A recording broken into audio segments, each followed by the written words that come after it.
to the point where nothing happens. That translates into hundreds of billions of dollars of sales and profits for them. So the whole game is just to slow down. In the documents on Dr. Preston Martin, other, even more Machiavellian scenarios were studied. Here, it was suggested that talks be held with the scientist. And here, a proposed seminar in order to lure her. The aim? To influence her and even shape the conclusions of her future studies.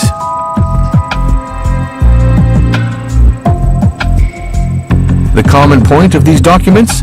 They all come from the same lobbying firm, Multinational Business Services, Inc., already hired by Philip Morris to contest the effects of passive smoking on health, and headed by a certain Jim Totsi, a master of influence.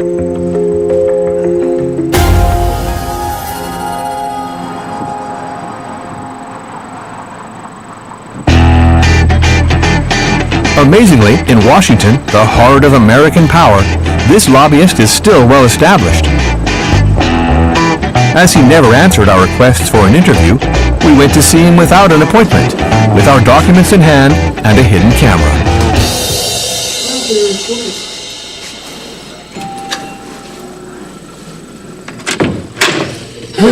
Hey.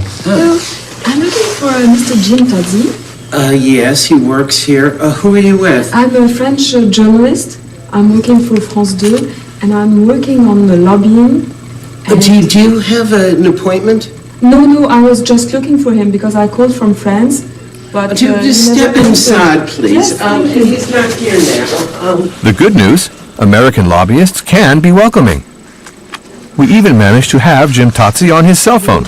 Here, please. Here, come on, right in here, please.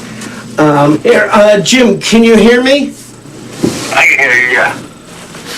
I wanted to ask you some questions about Susan Preston Martin.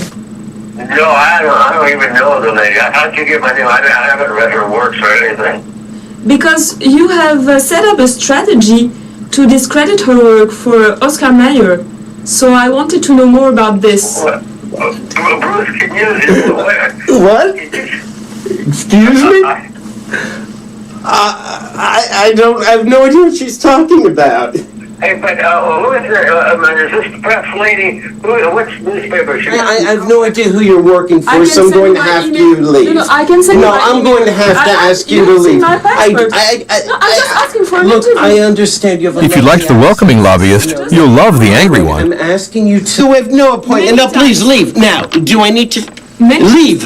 You can leave if you want. Yes, please leave. I am ordering you out. Okay, just Leave now. Out. Get the Okay. fuck out of here. Okay. Do you understand? Get the fuck out.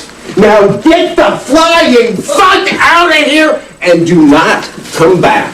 Thank you. Pity it had to end like that. In the end, Mr. Totsi did a great job.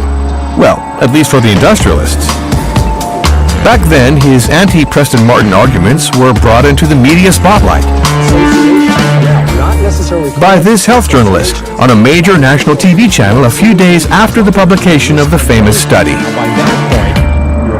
Let's get back to our hot dog study. Remember, they asked the people, did you eat a hot dog? They didn't ask them, did you put it in a bun?